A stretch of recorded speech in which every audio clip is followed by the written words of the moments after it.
وبركاته. أهلا بك يا صديقي العزيز، اللهم صل على سيدنا محمد في البداية. وحشتوني كتير والله، والحمد لله بفضل الله. الإنسان كان بيمر بفترة صعبة اليومين اللي فاتوا دول، فده اللي يعني خلاني غبت شوية بعض الوقت يعني عنكم، ولكن الحمد لله على كل شيء. في البداية النهاردة عندنا موضوع مهم طبعا، هو يعتبر الشغل الشاغل في داخل النادي الأهلي، وهو المدير الفني. طبعا النادي الأهلي بيدور على مدير فني يكون شخصية، يكون له سي في كبير، ما يغلطش نفسه غلط اللي غلطناه قبل كده. أي نعم، في بعض المدربين نجحوا معانا زي فايلر، زي موسيماني، كان كلها كانت بالونات اختبار بمعنى أصح، ولكن ذلك موفق في اختياراته فيها. لكن طبعا بعد ريبيرو والإخفاق الكبير اللي الأهلي عدى بيه، طبعا دلوقتي بيدور ان هو يجيب مدير فني يكون كبير، يكون له سي في كبير، يكون حتى في الفريق اللي كان ماسكه قبل كده لازم يكون حصل معاه على دوري ممتاز، يكون صاحب بطولات، يكون مر بظروف صعبه قبل كده، يكون خاض نفس التجربه علشان ما نغلطش نفس الغلطات اللي احنا وقعنا فيها قبل كده. فطبعا كان واقع الاختيار بالنسبه لكابتن محمود الخطيب على بنته المدير الفني البرتغالي. طبعا سي في كبير زي ما احنا عارفين، ودرب البرتغال، درب طبعا اسطوره كريستيانو رونالدو. فطبعا المدربين البرتغاليين كمان بالنسبه للنادي الاهلي طبعا معروفين في مصر، وبالنسبه للنادي الاهلي كمان مديرين فنيين بيمتازوا بالشخصيه والحزم. طبعا دي اهم مميزاتهم قبل الكوره طبعا، والتكتيك برضه الطريقه بتاعتهم بتتماشى معانا كتير، وجربناها مع مديرين فنيين كتير داخل مصر ومع النادي الاهلي طبعا على راسهم مانويل جوزيه. فطبعا الكابتن محمود خطيب كان ميال اكتر لبنته، ولكن دلوقتي ظهر في الصوره يعني يعتبر هو اللي واخد الكريدت الاعلى، او طبعا هو اللي مستحوذ دلوقتي او بنسبه كبيره جدا يكون هو مدير الفني للاهلي، وهو أورس فيشر، ده مدير فني سويسري. رشحوا بعض وكلاء اللاعبين وجسوا نبضه واتكلموا معاه. طبعا هو كان مريح الفترة اللي فاتت ديت، خلال الفترة اللي فاتت كان مريح. فطبعا حصل جس نبض من بعض وكلاء اللاعبين. فطبعا الراجل ابدى ترحيبه، ولكن كان لسه مش متحمس للتجربه، ولكن كلموا برضه بعض المساعدين معاه وعملوا فولو على صفحه النادي الاهلي. وبعد كده رجعوا طبعا هم هيبقى اكيد هيكون لهم تاثير كبير، وطبعا الراجل ده صديق مقرب لمستر كولر، هو اكيد اتكلم معاه، ومستر كولر يعني ده انطباع كويس جدا عن النادي الاهلي. فطبعا الراجل يعني بنسبه كبيره جدا هو ممكن يكون هو المدير الفني للنادي الاهلي الفتره القادمه ان شاء الله. فطبعا دي بعض المعلومات عن المدير الفني أورس فيشر.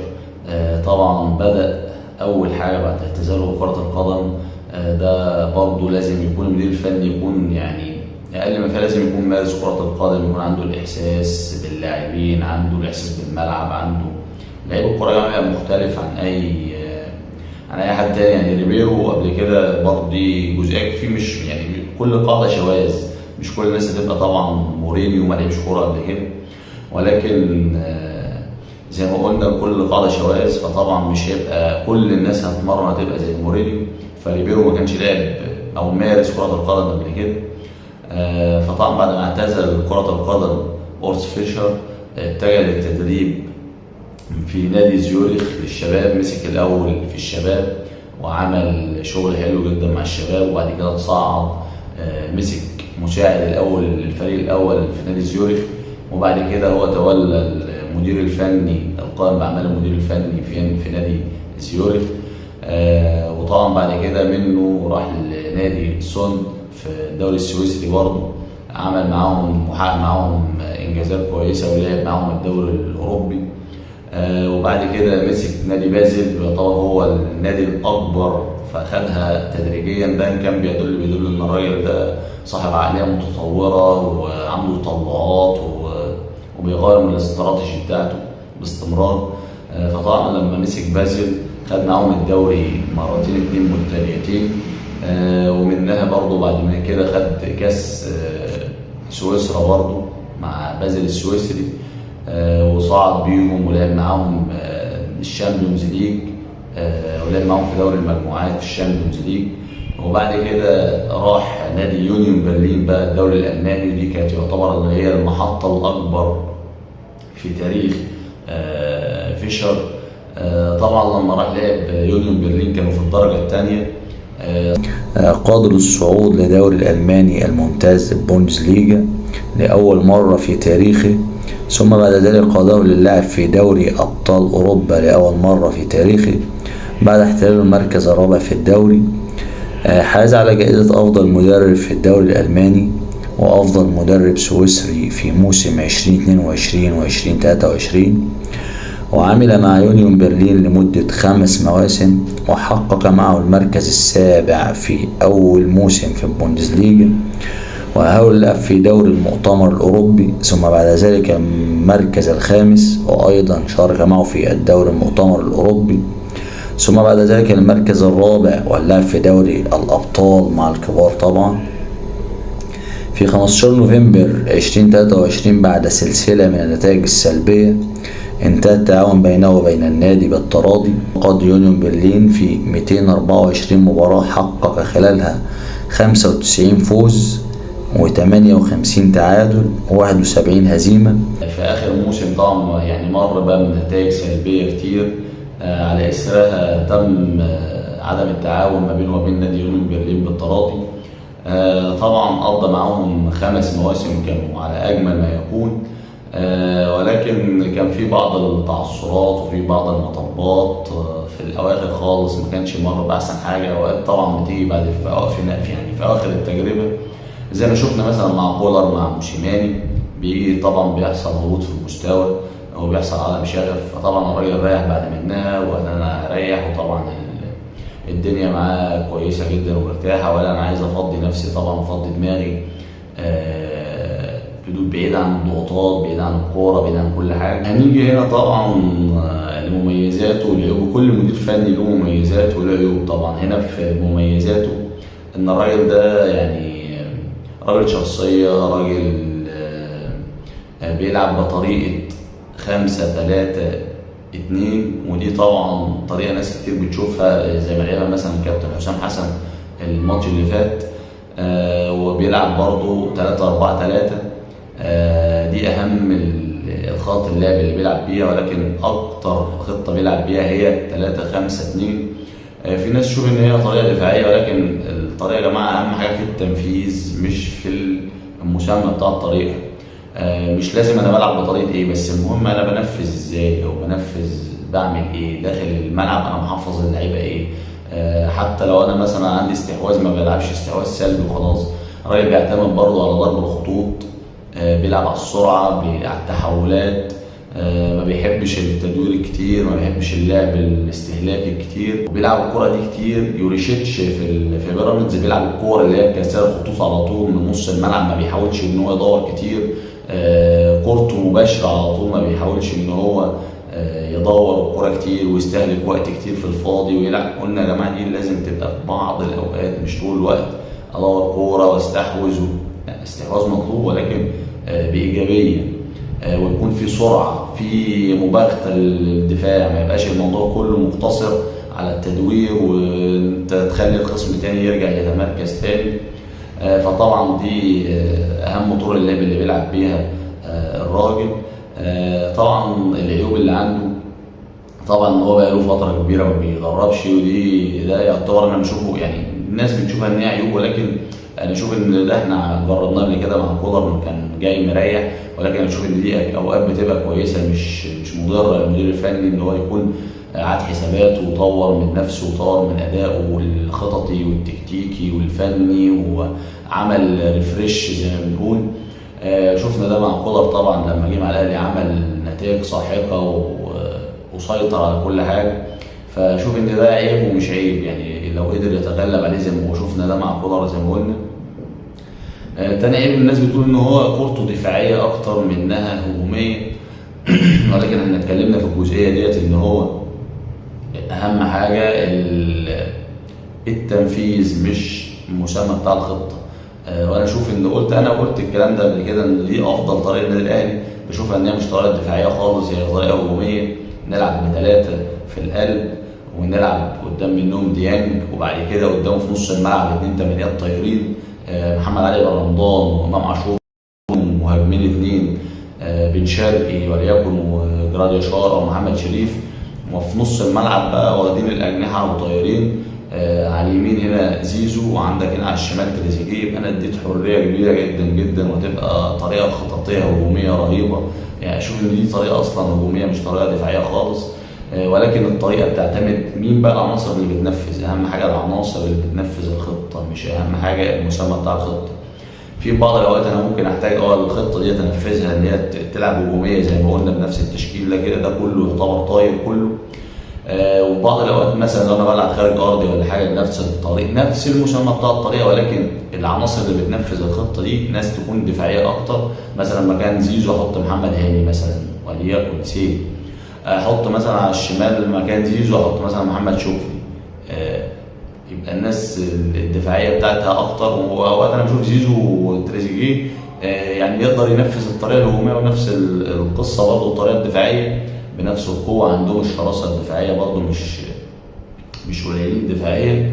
فشوف ان دي تبقى خطه متوازنه فيها البالانس بين الدفاع وبين الهجوم. وشفته وتابعته ماتش بتاع منتخب مصر، كابتن حسام حسن والهجوم عليه والطريقه الدفاعيه. لسه بنتكلم على الطريقه يا جماعه. في الطريقه اهم ما في الطريقه ان التنفيذ بتاعها ازاي. احنا بس ينقصنا بعض الامور التنظيميه داخل الملعب. ازاي نفذ المرتدات. لعبنا كوره كويسه جدا دفاعيا، كان عندك توازن ما بين الدفاع وبين الهجوم. بتلعب مع فرقه كبيره فيها عدد محترفين كبير، 23 محترف. بوركينا فاسو عندها لعيبه كتير بيلعبوا في الدوريات الاوروبيه، في الدوري الانجليزي والدوري الالماني. عندها بعض العناصر وعندها بعض السرعات في الخط الامامي. انت لو فتحت لهم الدفاع وسبت لهم مساحات، تبقى انت هم اصلا بيتغذوا على المساحات ويلعب في ظهرك بسهوله. فاشوف ان كابتن حسام حسن قرا الجيم كويس ولعب بتوازن ما بين الدفاع وبين الهجوم. ولكن القصه كلها كانت في ازاي التحول الطريق. يعني اللعيبه بقى كانت مقصره هنا في بعض الجمل التكتيكيه الهجوميه. كان في بعض القصور عندك ان انت ما قدرتش تستغل الهفوات الدفاعيه والتحولات الهجوميه، ما قدرتش تستغلها بشكل كويس. ولكن هو كان بالنسبه له انت اهم حاجه عندك من الماتش ايه؟ انت عايز من الماتش ايه؟ قبل الماتش انا عايز ايه من الماتش؟ انا عايز من الماتش ان انا اكسب اخد الثلاث نقط. ولكن في يعني لو ما خدتش ثلاث نقط ما اخسرش، ده اهم شيء. هما كذلك الامر برضه يعني كانوا مقلقين طبعا من اسم منتخب مصر وبيلعب مع فرقه كبيره.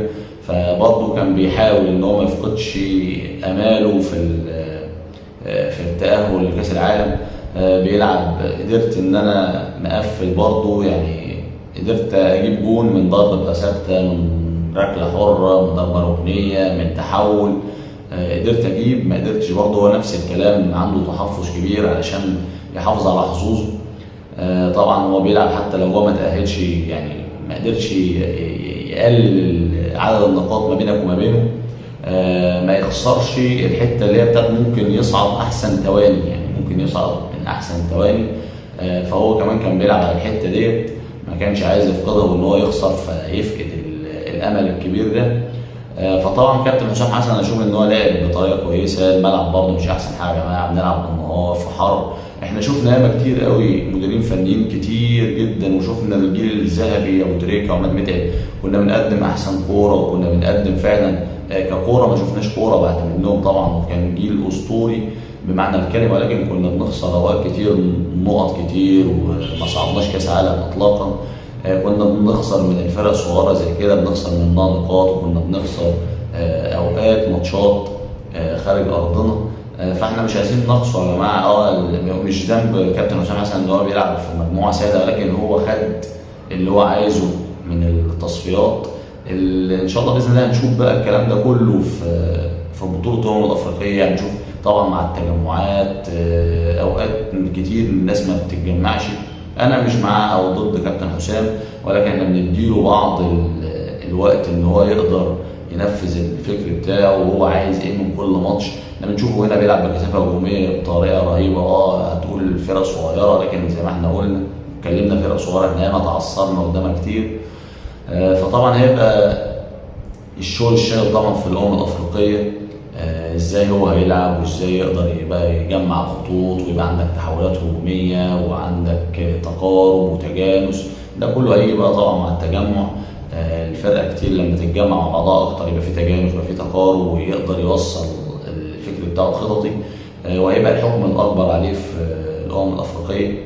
لكن هو دلوقتي عمل المطلوب منه وعمل اللي هو عايزه.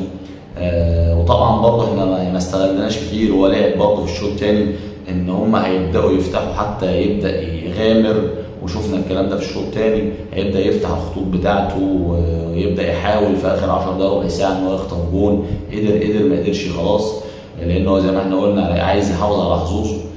فطبعا هو دفع بمصطفى محمد. وقصه مصطفى محمد يا جماعه، مصطفى محمد لعيب مشاغب. عمل قبل كده مشكله مع حسام البدري وشفناه تلفظ بالفاظ خارجه، بعيد عن اهلي او زمالك يا جماعه والله خالص. مصطفى محمد فعلا هو يعني مفيش حد ينكر ان هو افضل 9 في مصر. يعني ده ما يدوش المساحه ان هو يغلط في مدير فني، ولازم يكون في التزام ولازم يكون في انضباط في المكان ده طبعا خصيصا. فشوف ان مصطفى محمد لما نزل، حتى لما نزله هو وزيزو، زيزو طبعا عمل انقاذ تاريخي في الماتش. حط رجله في توقيت رائع، حط رجله الراجل بيشوط هو حط رجله وشال الكرة من قدامه، كانت هدف 100%. وكذلك الامر عمل جون. يعني مصطفى محمد هو الشبكه. طب يا عم مصطفى انت راجل افضل واحد في المركز بتاعك، انزل بقى يعني رد في الملعب. يعني فجات له الكوره هو والشبكه، محتاجه نفخه. يعني محتاجه نفخه، مش محتاجه مهاره ولا محتاجه افضل 9 ولا محتاجه اي حاجه. طبعا عدت منه بطريقه رهيبه. قبل منها محمد صلاح حط له كوره على شماله، كانت على طول دي بالشمال على طول في البعيده، مش محتاجه كلام. برضه وقف عليها وتعطل فيها وتعثر فيها وحب يحطها عرضيه اداها لفريق بوركينا فاسو. برضه محمد صلاح علق له واحده ثانيه قدام انفراد من ناحيه اليمين، شاطها برضه قلشها. ده كان يدل ان هو خارج تركيزه خالص مصطفى محمد. ان شاء الله باذن الله نشوف كوره افضل مع كابتن حسام حسن في الفتره اللي جايه. وبعدين يا جماعه في ضغوط رهيبه على حسام حسن والكلام كتير، وهاني ابو ريده مش عايز وعايز مدرب تاني.